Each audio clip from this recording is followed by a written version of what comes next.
Hello everyone, welcome back to this channel. Today topic is election of American president.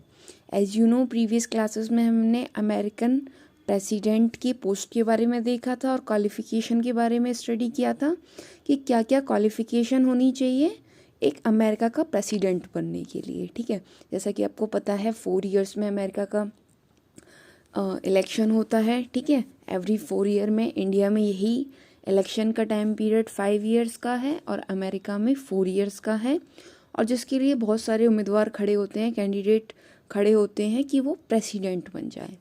अब क्या process है जिसकी वजह से इलेक्शन प्रेसिडेंट चुने जाते हैं, वो हम इस क्लास में पढ़ेंगे।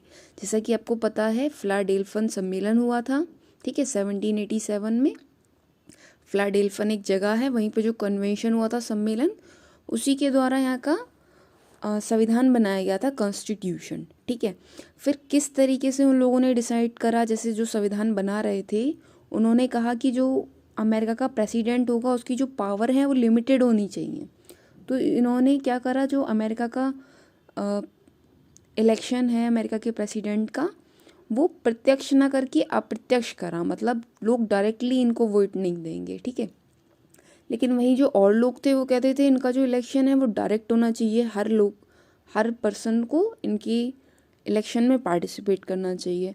तो जो ओवरऑल रिजल्ट निकला वो बाद में क्या हो चुका है, अब इनका रिजल्ट में एवरी सिटीज़न पार्टिसिपेट करता है। वहाँ के जितने भी सिटीजन्स हैं वो कहीं ना कहीं डायरेक्टली और इनडायरेक्टली इनके अपॉइंटमेंट का जो प्रोसीजर है उसमें पार्टिसिपेट करते हैं। ठीक है, जैसे कि एक राइटर हैं ऑक, उन्होंने इनके बारे में एक डेफिनेशन भी दी है, जिसमें उन्होंने कहा है the American president has become the greatest ruler of the world.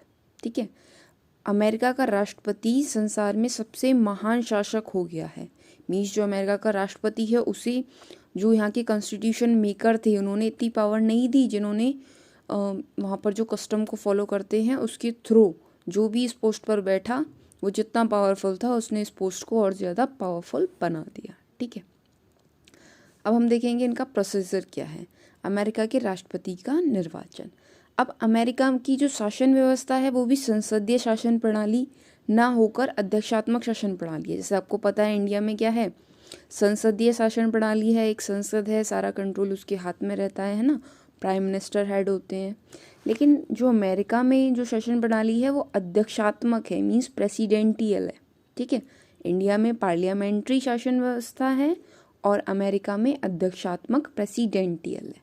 नाम से ही समझ में आ रहा है, प्रेसिडेंटियल मीन्स प्रेसिडेंट का शासन।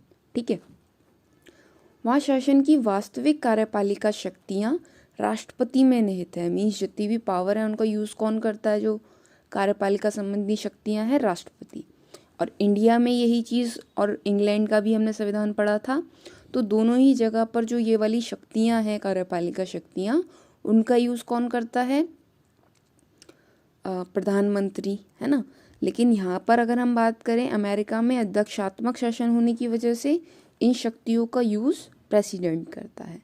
अमेरिका के राष्ट्रपति का जो निर्वाचन है, इलेक्शन है, वो प्रत्यक्ष रूप से ना होकर अप्रत्यक्ष रूप से किया जाता है, मतलब डायरेक्ट ना होकर इनडायरेक्ट होता है। ठीक है, पहले जनता द्वारा निर्वाचक मंडल का चुनाव किया जाता है, मतलब एक इलेक्टोरल सिस्टम बनता है। ठीक है, जिसमें कितने मेंबर होते हैं, 538 सदस्य, जिसमें से 3 कोलंबिया से होते हैं, 435 435 प्रतिनिधि सभा से, एवं 100 मेंबर सीनेट से होते हैं।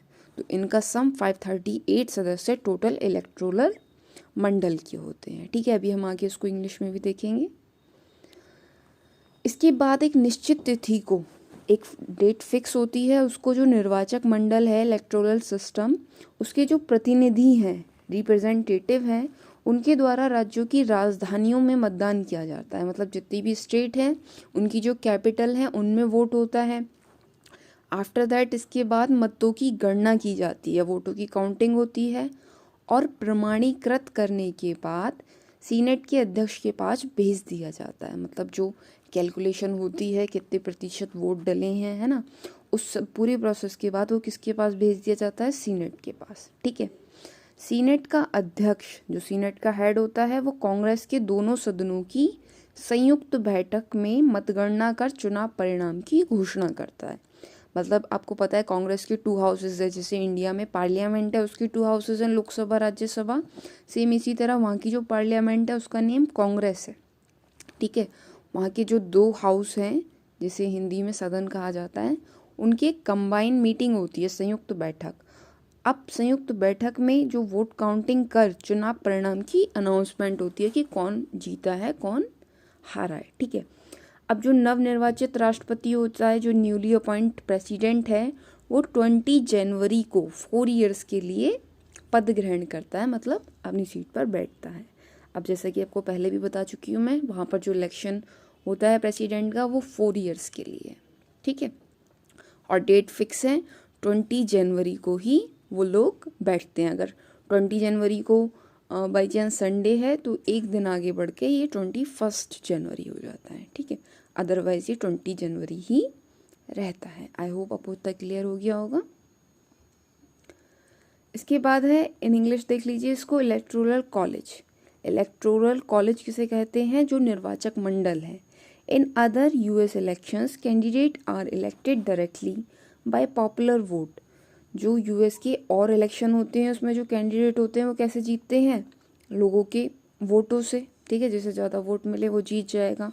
But the president and vice president are not elected directly by citizens. But जो राष्ट्रपति और उपराष्ट्रपति हैं वो डायरेक्टली सिटीजन्स के द्वारा नहीं चुने जाते, ठीक है।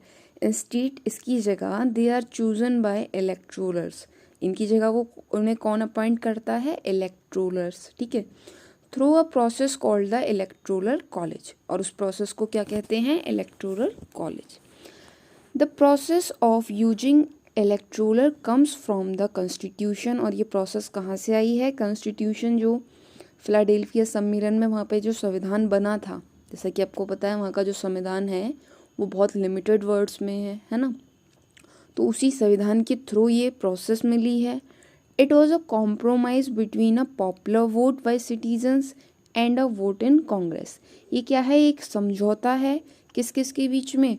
जो नागरिक वोट देते हैं वहाँ के, है ना, और जो कांग्रेस के वोट हैं उन दोनों के बीच में क्या है? कॉम्प्रोमाइज़ है। क्योंकि जैसा मैंने अभी आपको बताया, जो संविधान बनाने वाले थे वो चाह रहे थे कि वहाँ का संविधान ऐसा हो जिसमें राष्ट्रपति को बहुत ज़्यादा पावर ना मिले, है ना, उसका इनडायरेक्ट इलेक्शन हो। लेकिन जो बाकी लोग थे वो चाह रहे थे कि इनका इलेक्शन डायरेक्ट हो। तो एक कॉम्प्रोमाइज़ हुआ जिसमें क्या हुआ? इलेक्टोरल कॉलेज की थ्रू ही ये डिसाइड किया गया कि इनका इलेक्शन किस टाइप से होना है, ठीक है। इसलिए इसको कॉम्प्रोमाइज़ कहा जाता है। Next, each states gets as many electorals as it has members of Congress, House and Senate. हर स्टेट, वहाँ की जितनी भी स्टेट हैं, जैसे मैंने आपको बताया था जिस समय वहाँ का कॉन्स्टिट्यूशन फॉर्म हुआ था तो 13 कॉलोनीज़ थी, है ना। तो बाद में वो कॉलोनी स्टेट के रूप में आ गई थी। लेकिन फिर धीरे धीरे डेवलपमेंट हुई। अगर प्रेजेंट सिचुएशन की बात करें तो वहाँ पर 50 कॉलोनीज़ हैं, 50 कॉलोनी है, ठीक है।